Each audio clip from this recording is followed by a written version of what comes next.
Alleluia, alleluia, alleluia, alleluia.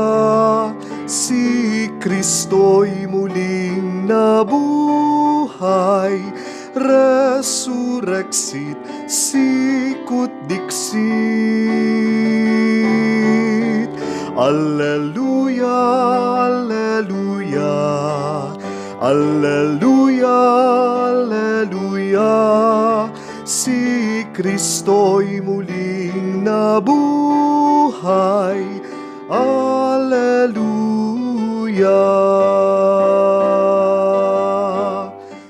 Sa ngalan ng Ama, ng Anak at ng Espiritu Santo, Amen. sumainyo ang Panginoon. At sumaiyo rin. Mga kapatid, bakit kayo pumunta dito sa parokya? Bakit kayo nandito nagsisimba? Bakit kayo nananalangin? Alam ko, marami sa inyo humihingi ng blessing sa Diyos. Di po ba? At hindi po masama yun. Pero ang masama ay kapag puro lang blessing ang iyong hinahanap at hindi ang Diyos. Aminin natin, marami sa ating ganyan. Gusto natin puro biyaya, puro milagro, puro himala, puro bendisyon. Pero wala tayong relasyon sa Diyos. Pag nakuha na natin ang ating gusto, balik sa dati. Pinagpapatuloy natin yung ating mga kasalanan. Hindi tayo nagbabago. Yun yung masama. Harinawa, kung tayo'y nakatanggap ng pagpapala, tapatan naman natin yon sa pasasalamat, sa pagpupuri sa Diyos, at sa pagbabalik loob sa Kanya.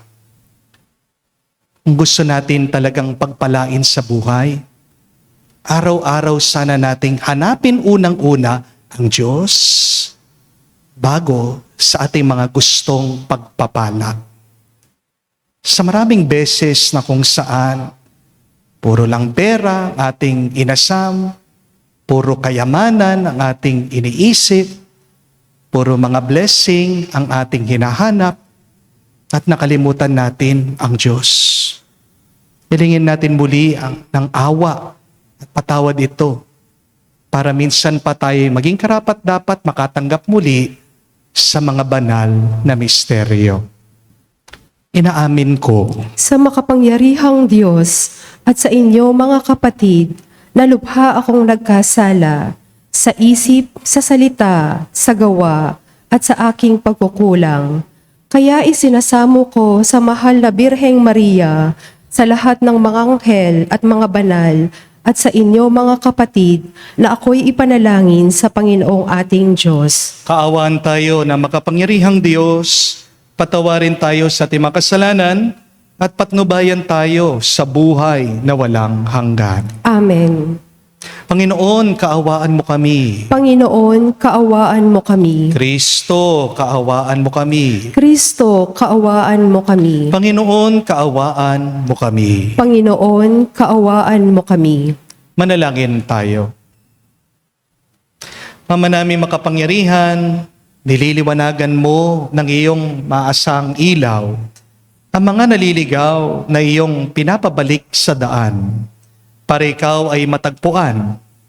Ang mga kabilang sa nananalig sa iyong anak ay pagkalooban mong makapagwaksi sa tanang salungat sa ngalang Kristiyano sa iyong tinanggap upang ito ay talagang mapangatawan ng ganap sa pamagitan ni Jesucristo kasama ng Espiritu Santo magpa sa walang hanggan. Amen.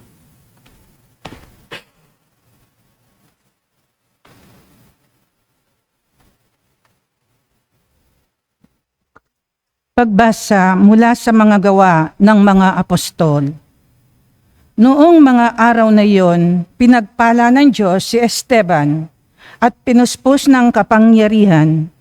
Ano pat gumawa siya ng maraming himala at kababalaghan sa harapan ng madla. Nakipagtalo sa kanya ang ilang kasapi ng sinagoga ng mga pinalaya na binubuo ng mga Hudyong taga-Sirene, taga-Alejandra, taga-Cilicia at taga-Asya. Ngunit wala siyang magawa sa karunungan ni Esteban na kaloob ng Espiritu, kaya't lihim nilang sinulsulan ang ilang lalaki na magsabi ng ganito, "Narinig naming nilalait niya si Moses at ang Diyos. Sa gayoy, naudyukan nilang magalit kay Esteban ang mga tao, ang matatanda ng bayan at ang mga eskriba.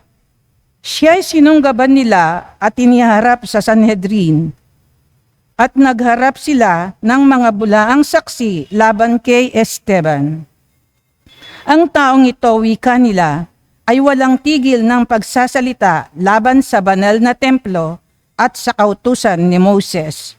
Narinig naming sinabi niya na ang templo'y gigibain nitong Jesus na taga Nazaret at papalitan ang mga kaugalian na ipinamana sa atin ni Moises. Tinitigan si Esteban ng lahat ng nakaupo sa Sanhedrin at nakita nila ang kanyang mukhay parang mukhang anghel." Ang salita ng Diyos. Salamat sa Diyos. Mapalad ang sumusunod sa utos ng poong Diyos. Mapalad ang sumusunod sa utos ng poong Diyos. Kahit ako'y usigit labanan ng pamunuan, itong iyong abang lingkod sa utos mo'y mag-aaral. Ang buo mong kautusan sa akin ay umaaliw, siyang gurong nagpapayo sa lahat kong suliranin. Mapalad ang sumusunod sa utos ng poong Diyos. Pinatawad mo ang aking mga gawang kamalian, ituro mo sa lingkod mo ang tuntunin mo at aral. Ang lingkod ay turuang masunod ang kautusan sa utos mong pang-akit. Ako na may mag-aaral. Mapalad ang sumusunod sa utos ng poong Diyos. Sa landas na di matuwid, huwag mo akong babayaan. Pagkat ikaw ang mabuti, ituro ang iyong aral. Ang pasya ko sa sarili, ako'y maging masunurin. Sa batas mo, ang pansin ko ay doon ko ibabaling. Mapalad ang sumusunod sa utos ng poong Diyos.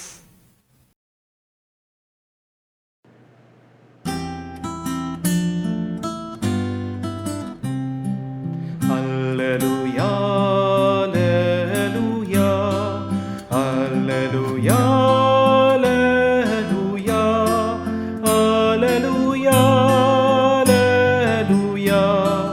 alleluia, alleluia, alleluia, alleluia, alleluia, alleluia, alleluia. Ang tao ay nabubuhay sa salita ng may kapal na pagkaing kanyang bigay. Aleluya, aleluya. Sumainyo ang Panginoon. At sumaiyo rin. Ang mabuting balita ng Panginoon ayon kay San Juan. Papuri sa iyo, Panginoon. Kinabukasan, nakita ng mga taong nanatili sa ibayo ng lawa na naroon pa ang isang bangka. Alam nila si Jesus ay hindi kasama ng mga alagad, sapagkat ang mga ito'y lamang ang sumakay sa bangka at umalis. Dumating naman ang ilang bangka galing sa Tiberias at sumadsad sa lugar na malapit sa kinainan nila ng tinapay matapos magpasalamat sa Panginoon. Na makita ng mga tao na wala naroon si Jesus ni ang kanyang mga alagad, sila'y sumakay sa mga bangka at pumunta rin sa Capernaum upang hanapin si Jesus. Nakita nila si Jesus sa ibayo ng lawa at kanilang tinanong, "Rabay, kailan pa kayo rito?" Sumagot si Jesus, "Sinasabi ko sa inyo, hinahanap ninyo ako, hindi dahil sa mga kababalaghang nakita ninyo, kundi dahil sa nakakain kayo ng tinapay at nabusog. Gumawa kayo, hindi upang magkaroon ng pagkaing nasisira, kundi upang magkaroon ng pagkaing hindi nasisira at nagbibigay ng buhay na walang hanggan. Ibibigay ito sa inyo ng anak ng tao, sapagkat siya ang nagbibigay ng kapangyarihan ng Diyos Ama. Kaya't siya'y tinanong nila, ano po ang dapat naming gawin upang aming maganap ang kalooban ng Diyos? Itong pinapagawa sa inyo ng Diyos. Manalig kayo sa sinugo niya. Tugon ni Jesus. Mga kapatid, ang mabuting balita ng ating Panginoon. Pinupuri ka namin, Panginoong Hesukristo. Magandang araw po muli sa inyong lahat. Welcome po sa ating banal na misa. Meron pong isang kwento tungkol po sa isang lalaki na minsan nananaginip. Nakakita daw po siya ng isang anghel. May dala daw po itong sulo o apoy sa isang kamay, habang may hawak naman daw po siyang timba ng tubig sa kabilang kamay. Ang nagtataka po, itong tao, tinanong niya yung anghel, "Saan po kayo papunta? Bakit may dala po kayong apoy at tubig?" Sumagot naman po itong anghel. Sabi niya, "Gusto ko kasing sunugin ang langit gamit itong apoy. Gusto ko namang patayin ang apoy ng impyerno gamit itong tubig." At nagtaka po itong lalaki. At nagtanong pa siya, "Bakit mo namang gagawin yon?" At sumagot po itong anghel. Sabi niya, "Kasi gusto kong malaman kung meron pa ring maglilingkod sa Diyos kahit na wala na silang takot sa impyerno. Gusto ko rin malaman kung meron pa ring magmamahal sa Diyos kung mawawala na ang langit." O nga naman po, no? Malalaman natin sino talaga ang tunay na nagmamahal sa Diyos kung tatanggalin mo na ang takot at gantimpala. Minsan po kasi sa buhay, parang dyan lang umiikot yung ating pananampalataya. Dyan sa dalawang bagay na yan, sa parusa at sa premyo. Ginagawa natin ang mabuti kasi natatakot tayong maparusahan. Iniiwasan natin ang masama kasi gusto nating mapunta sa langit. Pero magandang tanungin ang ating mga sarili. Kung walang impyerno, kung walang langit, mananatili ka pa rin bang mabuti? Kaya napakaganda pong aral itong sinabi ng ating Panginoong Hesukristo sa Ebanghelyo. Ang turo niya, ang sinabi niya sa mga taong naghahanap sa Kanya, "Hinahanap niyo ako hindi dahil sa nakakita kayo ng kababalaghan, kundi dahil kayo ay nakakain at nabusog." Ibig sabihin, hindi nila hinahanap si Jesus dahil sa pananampalataya. Hinahanap nila ang ating Panginoong Hesukristo dahil nakinabang sila. Amen? Mga kapatid, aminin natin. Di ba? Madalas, ganito rin tayo. Nagsisimba tayo kasi may hinihingi tayo. Nagdarasal tayo kasi may problema tayo. Lumalapit tayo sa Diyos kasi may kailangan tayo. Pero kapag okay na ang lahat sa ating buhay, di ba? Nakakalimot na tayo sa Kanya. Aminin. Amen? Kitang-kita niyo po yan. Kapag board exam season na, napupuno ang ating mga simbahan. Ang dami pong mga estudyante, dala-dala pa ang kanilang mga lapis, ang kanilang mga folder, nagpapabendisyon. Pero ang tanong ko, pagkatapos ng exam, puno pa rin po ba ang mga simbahan? Hindi na po. Di po ba? Malapit na po ang barangay election. Makikita mo na naman yung mga dating hindi nagsisimba. Amen? Makikita mo sila nakaupo dun sa pinakaunahan ng mga luhuran. Nandyan yung mga kapitan, nandyan yung mga kagawad. Pagkatapos, magpapabless pa sa pari. Pero ang tanong ko, kapag ordinary days, kapag pangkaraniwan ng mga linggo o araw, nagsisimba po ba yung mga politiko sa inyo? Aminin. Siguro meron po mangilan-ngilan, pero hindi po lahat. Amen? Pasensya na po ha. Huwag niyo po akong ibabash sa comment section. Pero true talk lang. Kasi aminin po natin ito. Ginagawa nating convenience store ang Diyos. Lalapit lang tayo sa Kanya kapag meron tayong kailangan. Amen? Pero ano ang gusto ng Diyos? Ano ang hiling ni Jesus sa atin?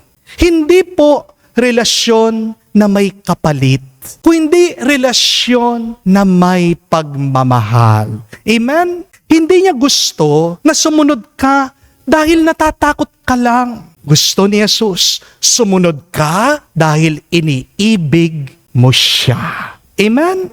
Kasi ang tunay na pag-ibig at pagmamahal, hindi naman po nagtatanong yan na, ano yung mapapala ko? Ano yung makukuha ko kung hindi ko siya iiwan? Ang tunay na pagmamahal, ang talagang tinatanong, paano ako makakapagbigay? Think about that, my dear friends. You truly love when you think, what can I give?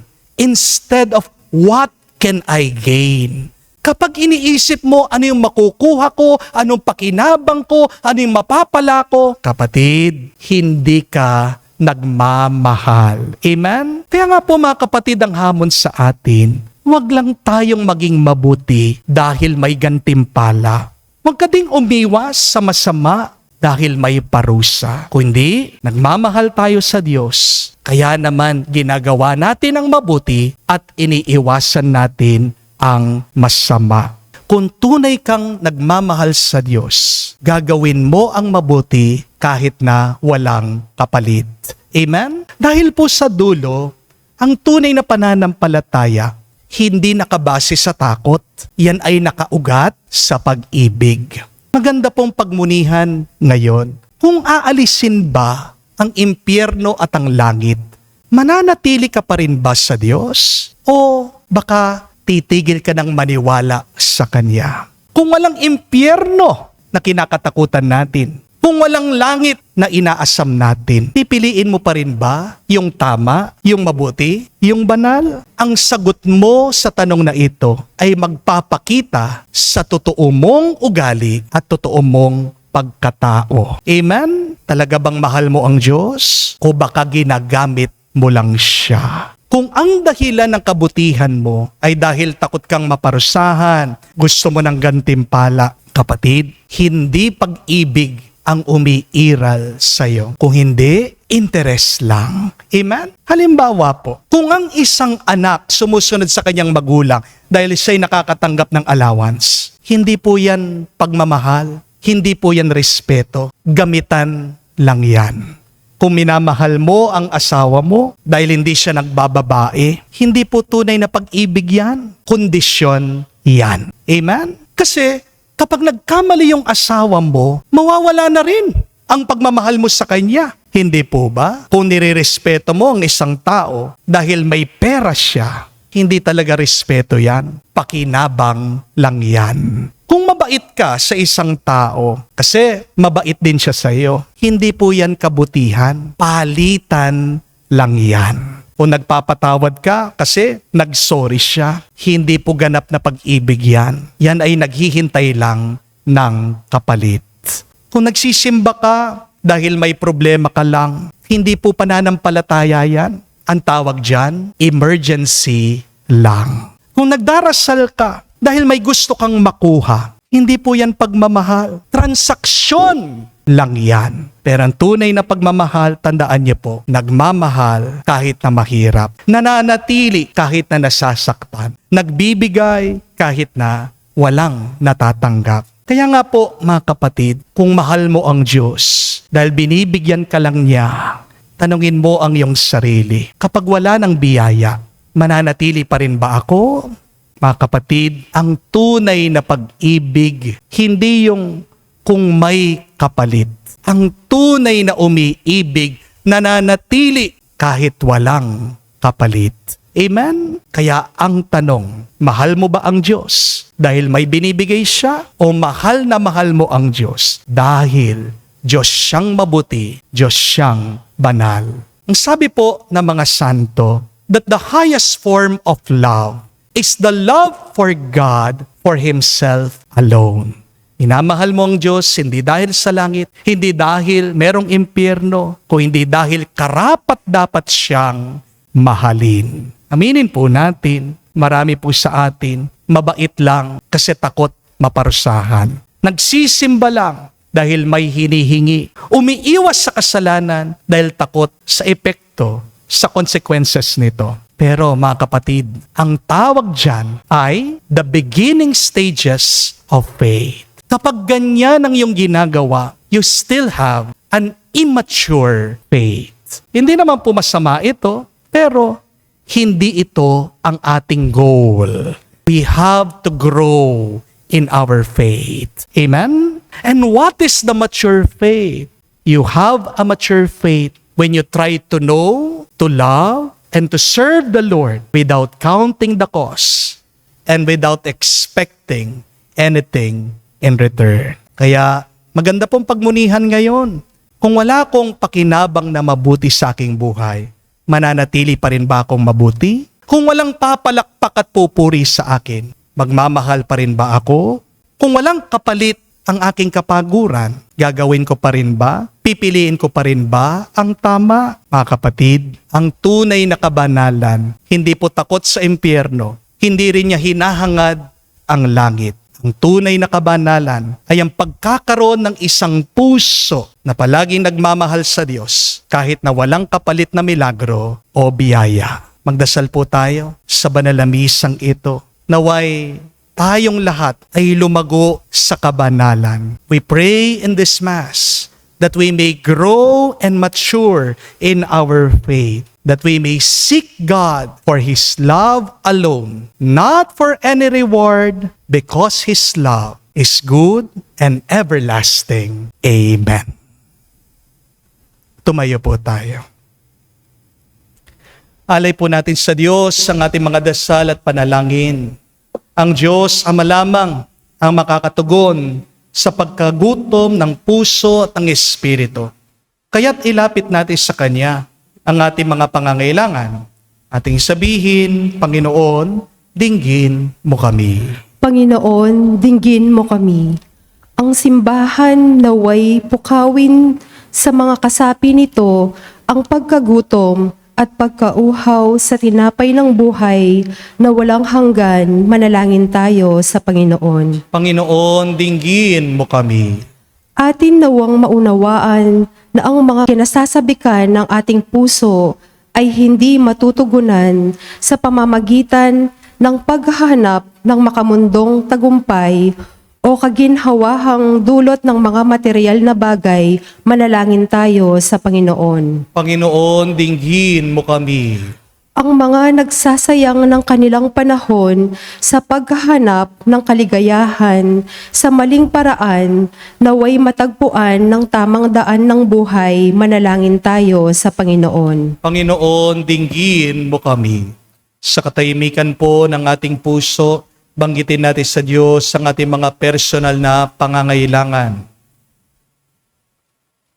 Ama namin makapangyarihan, pinagkaloob mo sa amin ang tinapay mula sa langit bilang pagkain para sa aming paglalakbay. Patnubayan mo ang aming mga hakbang patungo sa daan ng katarungan at kapayapaan. Hiniling namin ito sa pamagitan ni Kristo na aming Panginoon. Amen.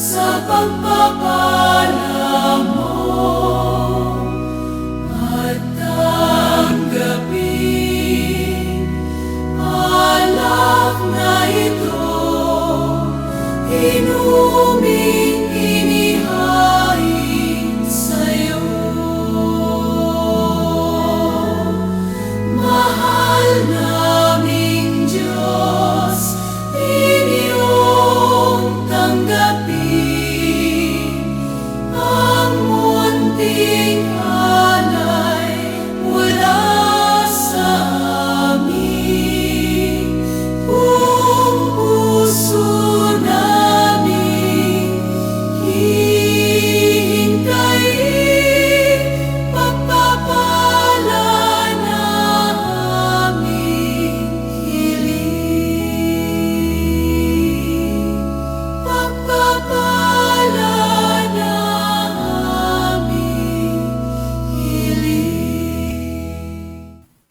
Manalangin kayo mga kapatid para ang ating mga paghahain ay kalugdan ng Diyos, amang makapangyarihan. Tanggapin nawa ng Panginoon itong paghahain sa iyong mga kamay sa kapurihan niya at karangalan sa ating kapakinabangan at sa buong sambayanan niyang banal. Ama naming lumikha, tanggapin mo mga alay ng iyong sambayanang natutuwa, ang pagkabuhay ng iyong anak na niloob mong aming katuwa ngayon, ay papagbaguhin mo ng galak sa mananatili sa amin habang panahon. Sa pamagitan niya kasama ng Espiritu Santo, magpa sa walang hanggan. Amen. Sumainyo ang Panginoon. At sumaiyo rin. Itaas sa Diyos sa inyong mga puso at diwa. Itinaas na namin sa Panginoon. Pasalamatan natin ang Panginoong ating Diyos. Marapat na siya ay pasalamatan. Ama naming makapangyarihan, tunay nga marapat na ikaw ang aming pasalamatan. Ngayon pinagdiriwang ang paghahain ng Mesiyas, ang maamong tupa na tumubos sa aming lahat. Naghahaing walang humpay, ang anak mong minamahal, upang magkasalo-salo ang tanan. Sa piging ng iyong buhay, hindi mamamatay ang inihain sa krus. At sa krus, pinakoy, buhay lagi bilang handog. Kaya kaisa na mga anghel nagsisiawit ng papuri sa iyo, na walang humpay sa kalangitan, kami nagbubunyi sa iyong kadakilaan.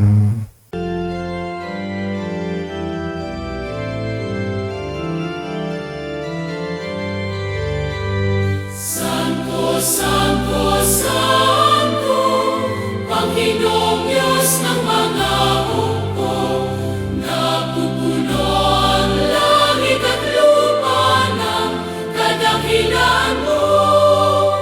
Hosana, Hosana, sa kainasan, pinagpalang na paririto sa ngalan ng Panginoon. Hosana, Hosana, sa kainasan. Hosana, Hosana, sa kainasan.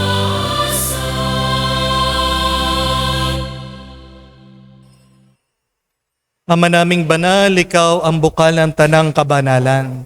Kaya't sa pamagitan ng iyong Espiritu, gawin mong banal ang mga kaloob na ito, upang para sa amin, maging katawan at dugo ng aming Panginoong Heso Kristo.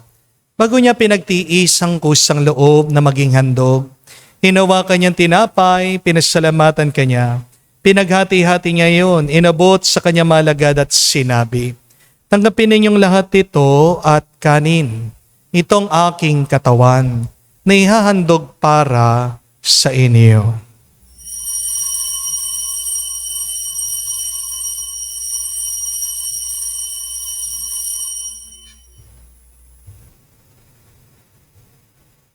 Gayon din naman na matapos ang hapunan, hinawakan niyang kalis.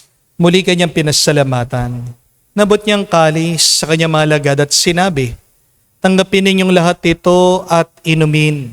Ito ang kalis ng aking dugo, ng bago at walang hanggang tipan. Ang aking dugo na ibubuhos para sa inyo at para sa lahat, sa ipagpapatawad ng mga kasalanan. Gawin ninyo ito sa pag-alaala sa akin.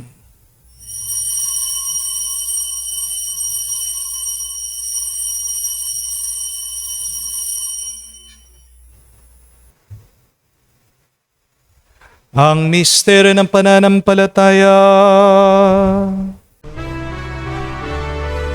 Aming ipinahayag na namatay ang iyong anak, nabuhay bilang Mesiyas at magbabalik sa wakas para mahayag sa lahat. Ama, ginagawa namin ngayon ang pag-alaala sa pagkamatay at muling pagkabuhay ng iyong anak. Kaya tinialay namin sa iyo ang tinapay nagbibigay buhay at ang kalis na nagkakalob ng kaligtasan. Kami nagpapasalamat dahil kami yung minarapat na tumayo sa harap mo para maglingkod sa iyo. Sinasamo namin kami magsalo-salo sa katawan at tugon ni Kristo ay mabuklod sa pagkakaisa sa pamagitan ng Espiritu Santo. Ama, lingapin mong iyong simbahan, laganap sa buong daigdig, puspusin mo kami sa pag-ibig. Kaisa ni Leon ang aming Santo Papa, si Florentino aming Arsobispo at ng Tanang Kaparian.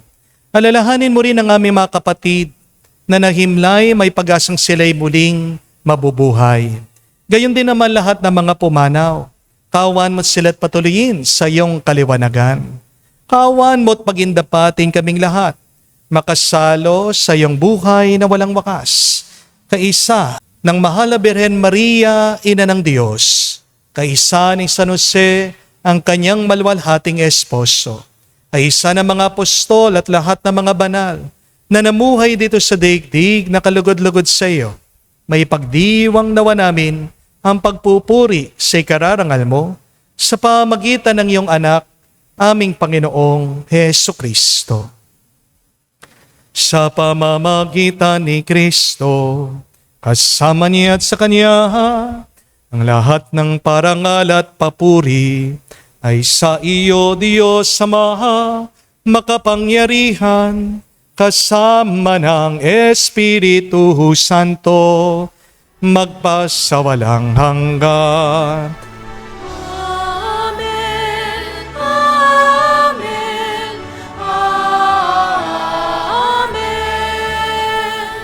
Amen, Amen,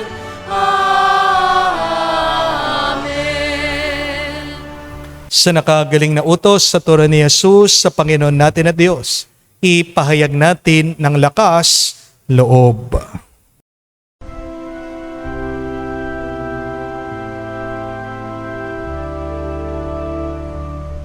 Ama namin, sumasalangit ka, sambahin ang ngalan mo, mapasa amin ang kaharian mo, sundin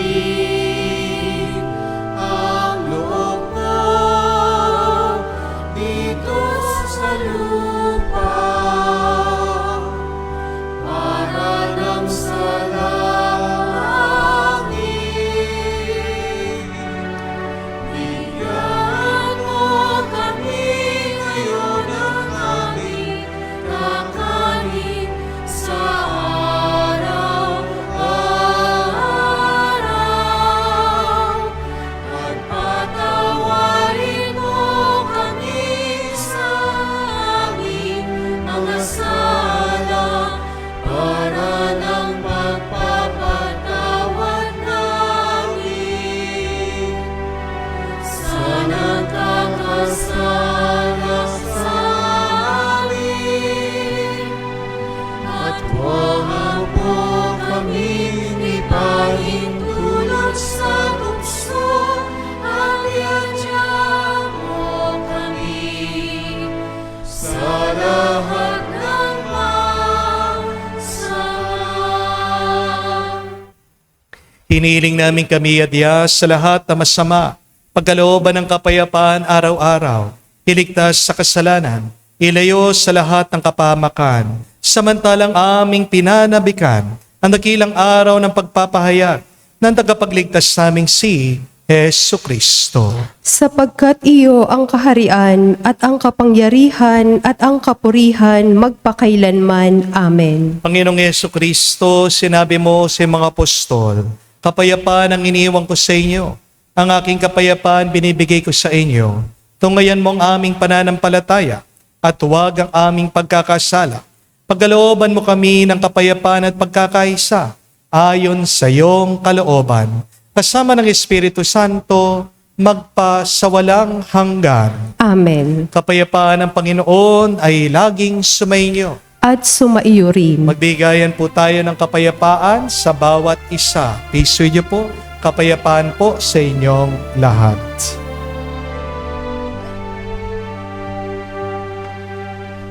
Kordero ng Diyos na nag-aalis ng mga kasalanan ng sanlibutan, maawa ka sa amin. Maawa ka sa amin. Kordero ng Diyos na nag-aalis ng mga kasalanan ng sanlibutan, maawa ka sa amin. Maawa ka sa amin. Kordero ng Diyos na nag-aalis ng mga kasalanan ng sanlibutan, ipagkaloob mo sa amin ang kapayapaan. Mga kapatid, naririto ang ating Panginoong Jesucristo, ang Kordero ng Diyos. Siya nag-aalis sa mga kasalanan ng sanlibutan. Mapalad tayong lumalapit sa piging ng Kordero. Panginoon, hindi ako karapat-dapat na magpatuloy sa iyo, ngunit sa isang salita mo lamang ay gagaling na ako.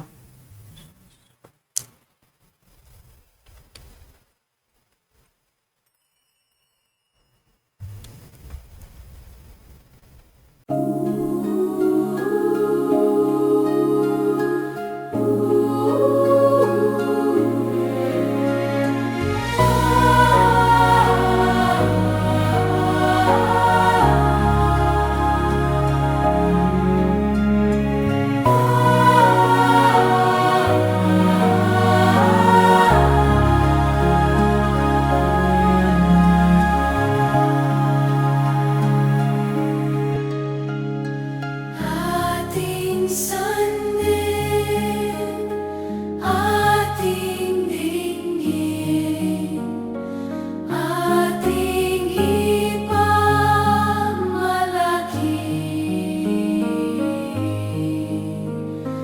na si Jesus ay ating Diyos, ang tunay na kaligtasan.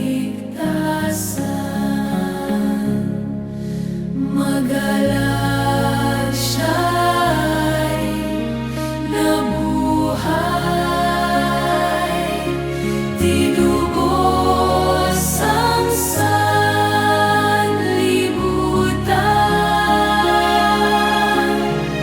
Awitan natin ng Alleluia, ipamahagi ang kaligtasan. Nagdiriwang sa langit mga anghel na banal, at sa lupa'y manalangin at magpuri sa Ama. Ipangakong kaligtasan ay narito na, sapagkat buhay ni Jesus ay ating nadama.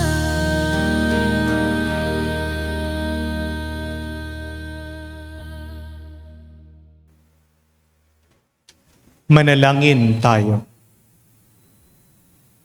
Ama namin mapagmahal, kaming pinagsalo mo sa pagkabuhay ng iyong anak, ay pakinabangin mo lagi sa kanyang lakas, bilang bungang masagana ng dulot mong pagliligtas.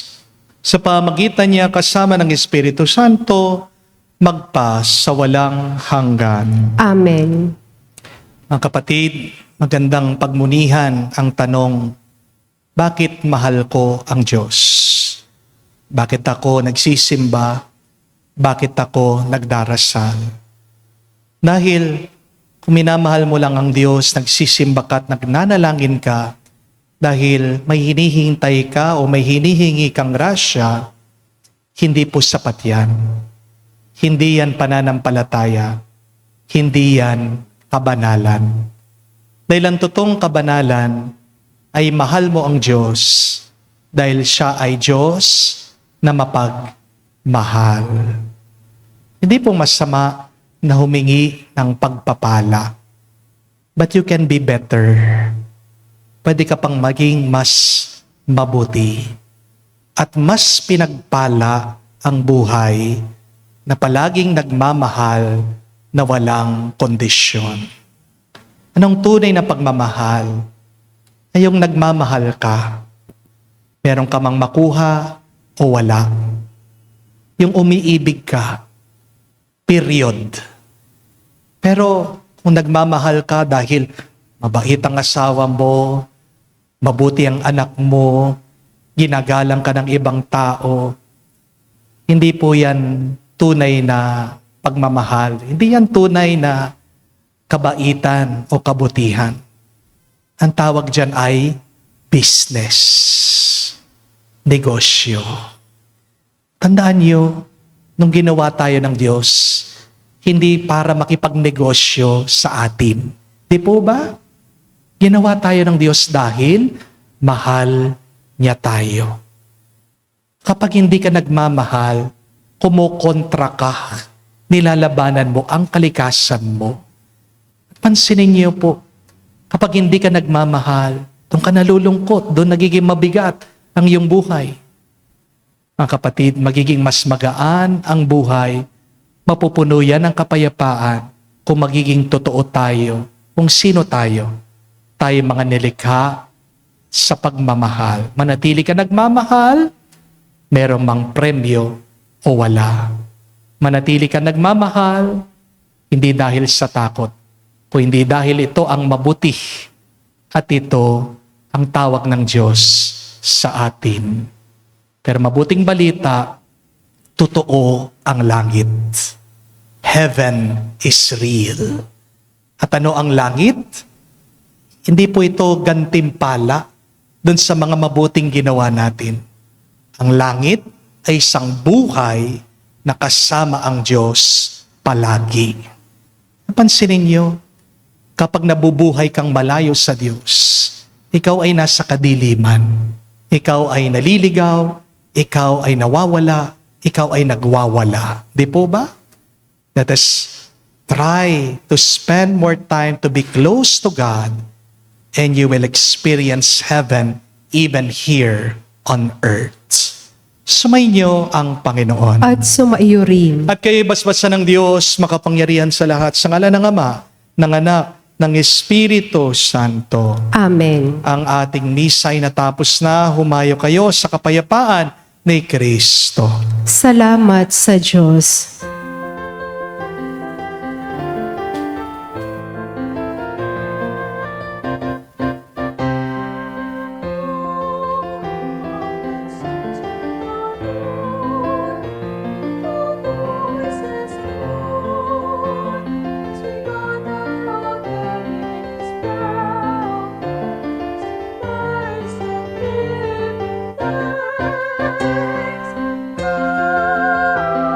Let's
Hallelujah.